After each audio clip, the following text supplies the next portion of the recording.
Nzambe na nkembo, Nzambe na nguya. Alléluia. Gloire à toi, ô Dieu, gloire à toi, Jésus-Christ. Digne es-tu, Seigneur. Alléluia. Amen. Alors nous voulons d'abord prendre ce texte biblique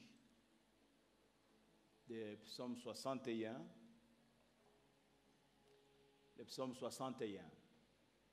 Et nous lirons les 6 premiers versets de ce passage.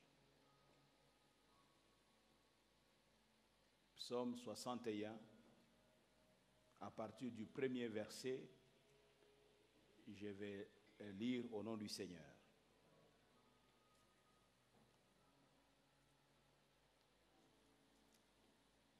Le psaume de David.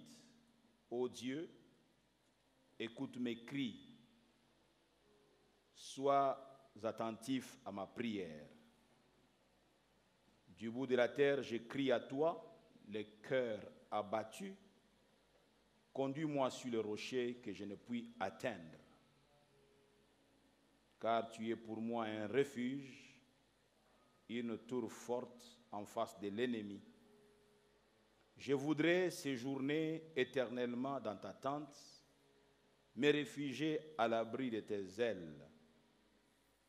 Car toi, ô Dieu, tu exauces mes vœux, tu me donnes l'héritage de ceux qui craignent ton nom. Quelqu'un dit Amen. David, à ce niveau du verset 6, il dit, car toi, ô Dieu, tu exauces mes vœux, tu me donnes l'héritage de ceux qui craignent ton nom. Alléluia. Il n'y a pas que David. Si dans cette salle, il y a quelqu'un qui craint le nom du Seigneur, il recevra cet héritage-là. Alléluia. Dieu n'est pas injuste. C'est David qui a dit, j'ai été jeune et je vieillis, jamais je n'ai vu le juste abandonné, ni sa postérité mendiant son pain. Alléluia. Le juste, c'est celui qui craint l'Éternel. Ce n'est pas celui qui proclame sa justice, mais qui démontre sa justice par la crainte qu'il a de Dieu. Alléluia. Oh, alléluia. C'est celui-là le juste. Alors il aura l'héritage de ceux qui craignent l'Éternel. Nous aimons avoir l'héritage de la part de Dieu, mais nous oublions que l'héritage que Dieu a à sa disposition est réservé à ceux qui craignent l'Éternel. Alléluia. À ceux qui marchent dans la crainte de Dieu. David introduit ce psaume en disant, ô Dieu, écoute mes cris, sois attentif à ma prière. Amen. Il attire l'attention de Dieu sur sa prière. Nous avons là la prière d'un roi bouleversé, voire même perturbé. David est perturbé et David est devenu un roi fugitif en train de fuir et de fuir devant qui? Quel est ce général qui veut faire le coup d'État ou qui a même réussi à faire le coup d'État? Ce n'est que son propre fils, Absalom, et qui cherche à mettre fin à la vie du roi David. Et David devient fugitif, il est en train de courir dans tous les sens, ne sachant pas où aller se cacher. Et ainsi, il tourne ses regards vers Dieu en disant, oh Dieu, écoute mes cris, sois attentif à ma prière. Alléluia. Il y a sans nul doute eu dans la vie de David, comme ça arrive à tous, bien des moments où, seul dans son travail, seul dans ses responsabilités, David se sentait au bout du rouleau. Il se sentait au bout du rouleau, au bout de ses forces. Ainsi a-t-il eu un urgent besoin un urgent besoin d'un sentiment de sécurité. Je me sens dans l'insécurité, j'ai besoin de la sécurité. Alléluia. David va donc s'éloigner pour vaquer à la prière. David va donc s'éloigner de tout pour trouver sa force dans la prière et dans la joie réelle qui se trouve dans la communion avec Dieu. Bien-aimé, loin du Seigneur, tu ne peux pas satisfaire des besoins primordiaux de ta vie. Les besoins primordiaux de notre vie, ce n'est pas forcément l'argent qui les couvre, qui les comble. Ce n'est pas forcément, bien aimé, le nombre de véhicules que je peux avoir à ma disposition. Il y a des besoins qui sont incrustés dans ton cœur, des besoins de sécurité, des besoins d'un bien-être intérieur. Il ne vous arrive pas par moment, vous sentez que vous êtes comme dans l'inquiétude, vous êtes comme inquiet, vous êtes comme dans l'insécurité intérieure. Vous ne comprenez pas, vous ne vous l'expliquez pas cela, mais vous vous sentez un peu comme en insécurité. Et ces besoins qui est inscrit dans votre cœur là, ne peut les combler que la présence de Dieu. Ne peut les combler que la présence de Dieu. Et très souvent, nous pensons que c'est en trouvant ceci et cela, des besoins matériels, besoins financiers, tout couverts, que nous pensons que nous retrouverons aussi cette sécurité intérieure, ce bien-être, cet équilibre-là dont nous avons besoin dans notre vie. Et nous réalisons que toutes ces choses n'ont pas su combler le vide qu'il y a dans notre cœur. J'aimerais dire à chacun d'entre nous que nous avons besoin de Dieu. Très souvent, nous négligeons cet aspect des choses. Comme je le disais encore un peu dimanche passé, le besoin de l'âme. Le besoin de l'âme, nous le négligeons. Et nous pensons que c'est lorsque j'aurai un très bon travail, j'aurai un très bon salaire. Lorsque j'ai $1000, j'aimerais avoir un salaire de 1500, de 2000. Lorsque je l'ai, mais j'ai fini toujours par réaliser que ces 2000 qui sont arrivés, c'était une joie éphémère qui n'a duré que le temps où j'ai reçu le premier salaire. Mais plus le mois passe, je réalise que mes besoins sont encore beaucoup plus grands que ce que j'ai reçu là. Vous ne l'avez jamais réalisé ce sentiment-là? Bien-aimé, ne peut combler le vide dans nos cœurs que Jésus seul. Que Jésus seul. Tu as besoin de Jésus. C'est pourquoi je t'invite à prier. Quand tu pries, prie bien. Quand tu pries, prie en se disant que c'est ça l'activité principale. La prière, la communion avec Dieu, ça doit être mon activité principale. Quelquefois, mettant de côté des journées, d'autres choses, je reste dans la présence de Dieu. J'ai besoin d'être comblé par la présence de Dieu. Mais ce n'est pas toujours le cas, mes amis. Nos priorités sont ailleurs. Très souvent, nos priorités sont ailleurs. David va donc s'éloigner de tout pour trouver sa force dans la prière. Trouver sa force dans la prière. Que dit-il au verset 5 et le verset 6? Il dit quoi? Il dit, je voudrais séjourner éternellement dans ta tente, me réfugier à l'abri de tes ailes, car toi, ô Dieu, tu exauces mes vœux, tu me donnes l'héritage de ceux qui craignent ton nom. Alléluia.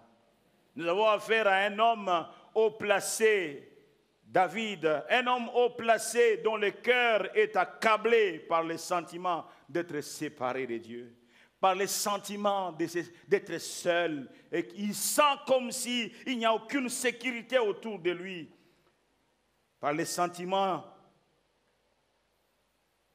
qu'il ne peut accomplir, le fait de ne pas accomplir tout ce qu'il aimerait faire. Les sentiments qui se manifestent, il se dit, je ne peux réussir dans toutes mes entreprises. Il se sent seul, David. Alors David crie vers celui qui seul peut lui venir en aide. Il crie à Dieu, ne me laisse pas seul, ne m'abandonne pas. Je me sens abandonné, je me sens seul, ne me laisse pas, ô Dieu. Alors David crie à Dieu, il prie avec ferveur, du bout de la terre et du fond de sa faiblesse personnelle. Il cherche du secours il cherche du secours, il cherche Dieu, il crie à Dieu, viens à mon secours. N'a-t-il pas dit quelque part dans un des psaumes en disant que viens au secours de mes frères, secours-moi car le secours de l'homme est vanité. Oh, alléluia. Bien-aimé, le secours de l'homme est vanité. Nous avons besoin du secours de Dieu. David se demande, et sa demande expresse est « Conduis-moi sur les rochers que je ne puis atteindre par moi-même. » Amen. Je voudrais bien atteindre ces rochers-là, mais je ne sais pas y arriver par moi-même. Je voudrais bien atteindre cet autre rocher-là, mais je ne peux y arriver par moi-même. Du bout de la terre, je crie à toi, le cœur abattu, je crie à toi. De mon petit coin où je me trouve, je crie à toi sur ma petite étendue où je suis. Je crie du fond de mon petit monde, je crie à toi. Je crie à toi du fond de ma confusion criante, du fond de ma famille déséquilibrée. Je crie à toi, Seigneur notre Dieu. Je crie à toi du fond de ma petite réalité, du fond de ma santé chancelante. Je crie à toi. Je crie à toi du fond de mon petit business mourant. Je crie à toi, Seigneur notre Dieu. Je crie à toi du fond de mon petit rien. Je crie à toi, Seigneur. Je crie à toi. Je n'oublie pas, ô Dieu, que toi, ô Dieu, tu t'appelles le Dieu de toute la terre. Non, moi je n'ai que ce bout de terre, mais toi tu t'appelles le Dieu de toute la terre. Bien aimé, je n'ai pas la prétention d'occuper toute la terre. Toi tu occupes toute la terre, mais moi du bout de ma terre, de mon petit coin où je me trouve, Seigneur, je peux crier à toi, viens à mon secours. Viens à mon secours. Seigneur notre Dieu, je crie à toi, je suis faible. Seigneur mon Dieu, mon roi, je suis attaqué de toutes parts. Je suis critiqué de toutes parts. Les gens élèvent la voix, ils parlent mal de moi, Seigneur. Je ne sais pas me défendre, mais je n'ai que toi, Seigneur. Je n'ai que toi, oh Dieu. Bien-aimé, Dieu est sensible à ce genre de cris. David a dit, oh toi qui écoutes la prière, tous les hommes viendront à toi. Dieu écoute la prière encore aujourd'hui. J'étais en train de dire à quelqu'un, Dieu écoute la prière encore aujourd'hui, frères et sœurs. David se sent seul. Quand tu te sens seul, vous savez, David n'est pas seul. David n'a pas fui Jérusalem seul. Il y a des gens qui sont sortis avec lui. Mais tu sais qu'il y a des moments où tu peux être entouré d'une foule, mais tu te sens seul. Parce que ce n'est pas la foule qui va consoler ton cœur. Vous savez, même dans des lieux de deuil, vous êtes éprouvé, vous êtes touché au plus profond de votre cœur, et vos connaissances viennent, des amis viennent, les gens remplissent votre parcelle, donc votre parcelle là où vous êtes, mais vous vous sentez seul. Ils sont là, ils te disent, yo Mawa, mes condoléances. Quelquefois, moi quand quelquefois mes condoléances, c'est comme si vous m'insultez. Mes condoléances, ça condole quoi? Bon, ce sont des formules qu'il faut continuer à utiliser, mais mes condoléances ne peuvent pas te consoler. J'ai beau dire mes condoléances, mais ça ne peut pas te consoler. Oh, alléluia. Ça ne peut pas te consoler. Je sais de quoi je parle. Bien-aimé, tu peux être au milieu de la foule, mais tu es seul. Seul. Quand tu seras seul, et que le regard autour des hommes, que tu tournes autour des hommes ne peut pas apporter la consolation, alors je te conseille de relever la tête. Regarde là-haut. Regarde là-haut, il y a les consolateurs là-haut. Je parle à quelqu'un? Regarde là-haut. Cherche la face de Dieu. Cherche la face de Dieu. Il se laisse toujours trouver. Je pensais que je parlais à quelqu'un. Cherche la face de Dieu. Je ne sais pas par quoi tu passes maintenant. Je ne sais pas qu'est-ce que tu es en train de vivre aujourd'hui alors que tu es venu au culte. Mais je t'exhorte à chercher la face de Dieu. David a dit, qu'a-t-il dit? Du bout de la terre, je crie à toi. Alléluia. je ne marmonne pas de paroles, mais je crie à toi, Seigneur. Tu sais, quand tu es dépassé, il y a des moments où tu ne sauras pas que tu es en train de crier. Ce sont les gens en dehors de ta chambre qui attendront que tu es en train de crier. Mais qu'est-ce qui te fait crier? Tu es dépassé. Dieu écoute encore la prière. J'aimerais crier à qui peut m'entendre ce matin.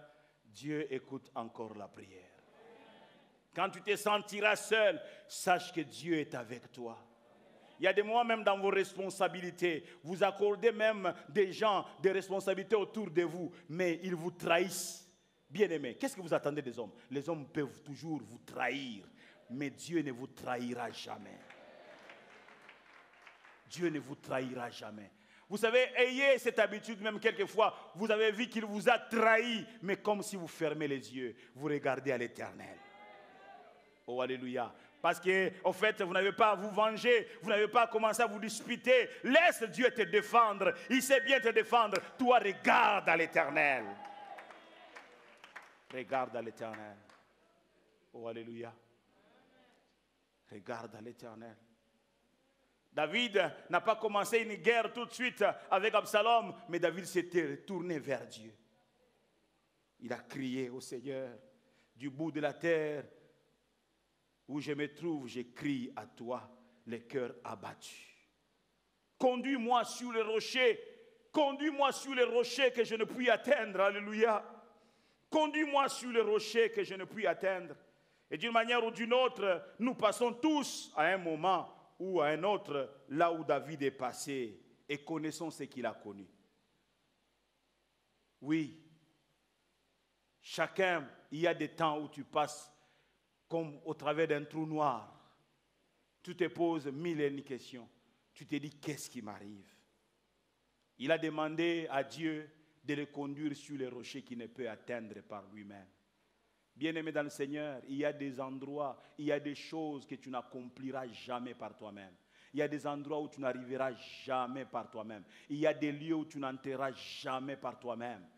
David l'avait compris et il a crié à Dieu en disant, je crie à toi, le cœur abattu, conduis-moi sur le rocher que je ne puis atteindre. Qu'est-ce donc ces rochers inaccessibles? Qu'est-ce donc ces rochers qu'on ne peut atteindre par soi-même?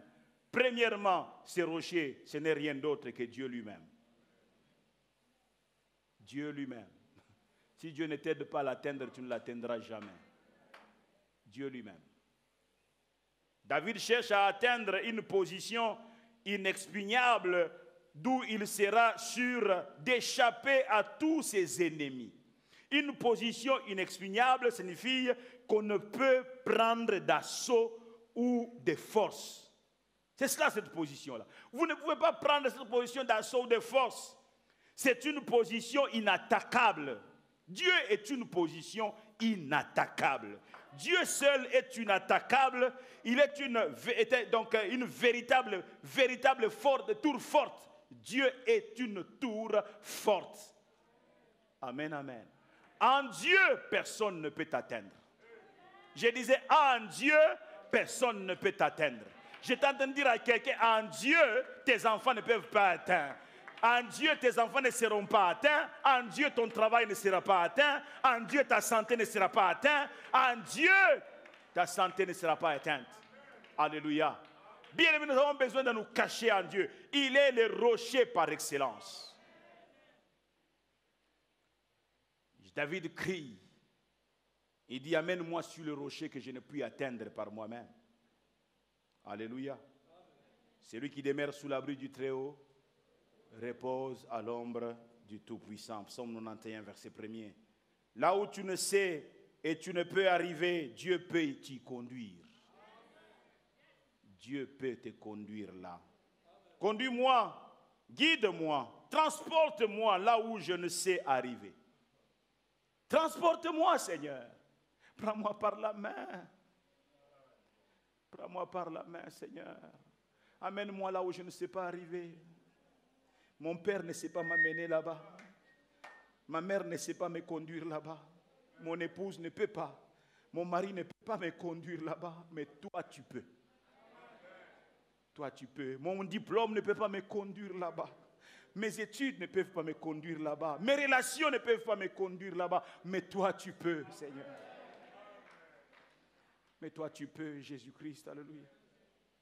Tu peux utiliser ces diplômes pour m'amener là. Tu peux utiliser mes études pour m'amener là.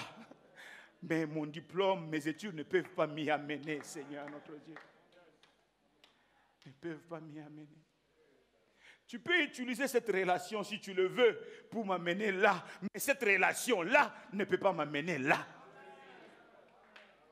Si tu le veux, tu peux utiliser cette relation. Tu auras un frère ministre, mais tu attendras longtemps. Si tu penses que c'est lui, bien-aimé dans le Seigneur, David a compris. Il était roi, mais il a vu qu'il a été basculé. Il a compris que sa position ne pouvait pas le maintenir. Mais que Dieu seul. J'aimerais que quelqu'un crie aujourd'hui. J'aimerais que quelqu'un parle à Dieu aujourd'hui. Parler à la manière de David. Seigneur, regarde combien je suis limité. Regarde comment je suis bloqué. Regarde comment moi je suis fini ici, Seigneur. Oh Dieu, écoute mes cris. David disait, oh Dieu, écoute mes cris. Où sont tes cris à toi? Où sont tes cris à toi, Église? Où sont tes cris à toi, ma soeur? Où sont tes cris à toi, mon frère? Tes cris à toi, où sont-ils? Tu es plus grand, plus fort que David?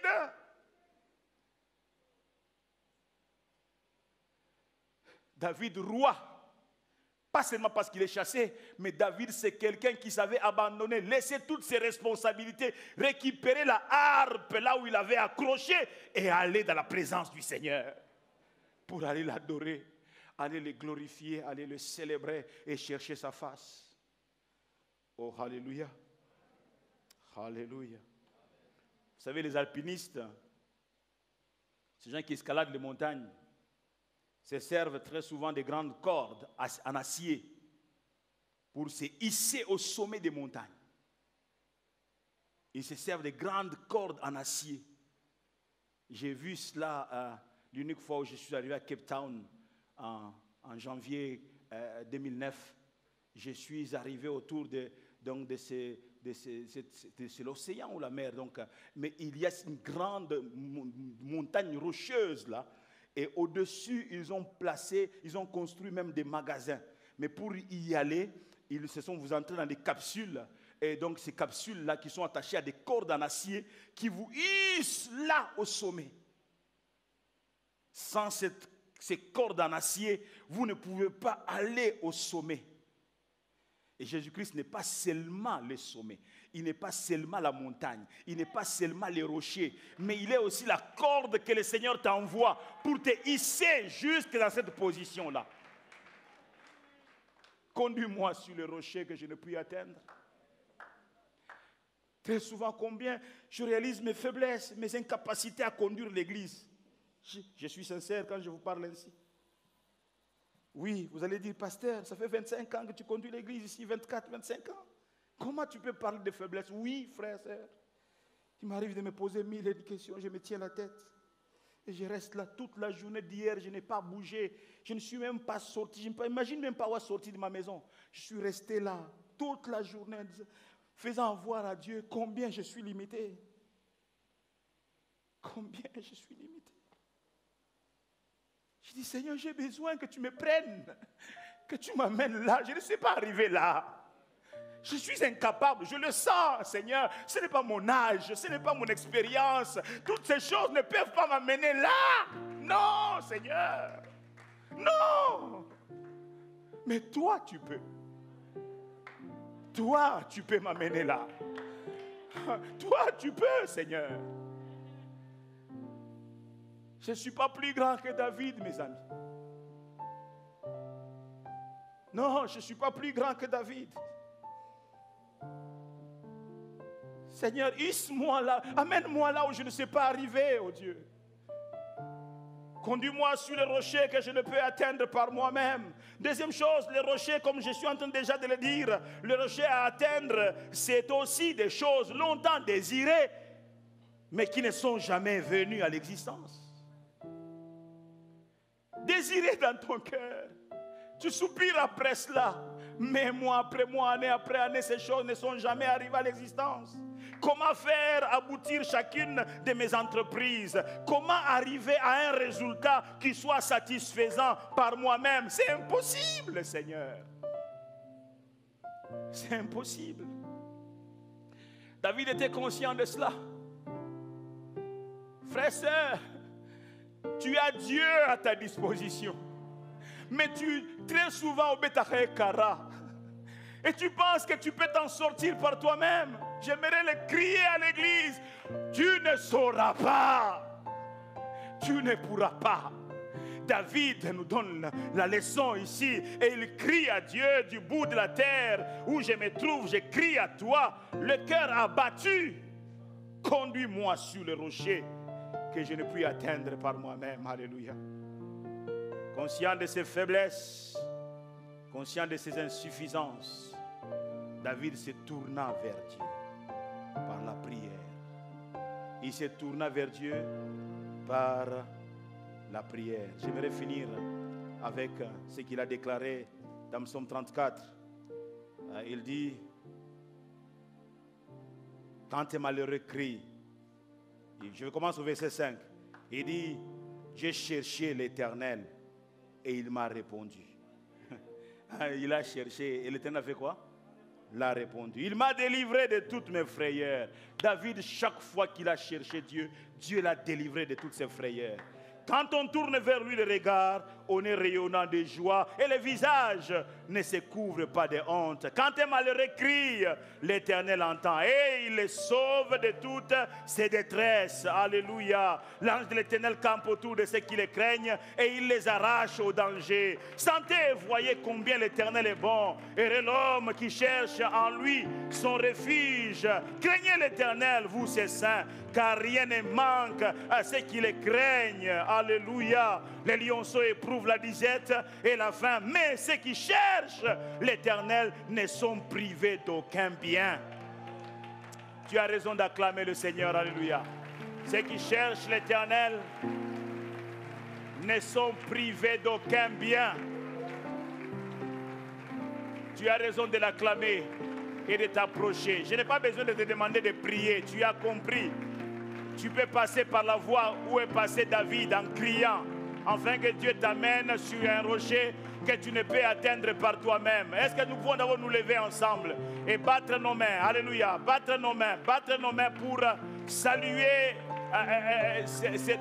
cette exhortation que nous venons de recevoir par David, par sa vie, par son engagement. Alléluia. Il n'a pas laissé sa situation l'abattre, mais il a crié à Dieu. Nous voulons déclarer Nzambe na Nkembo, Nzambe na Nguya. Alléluia.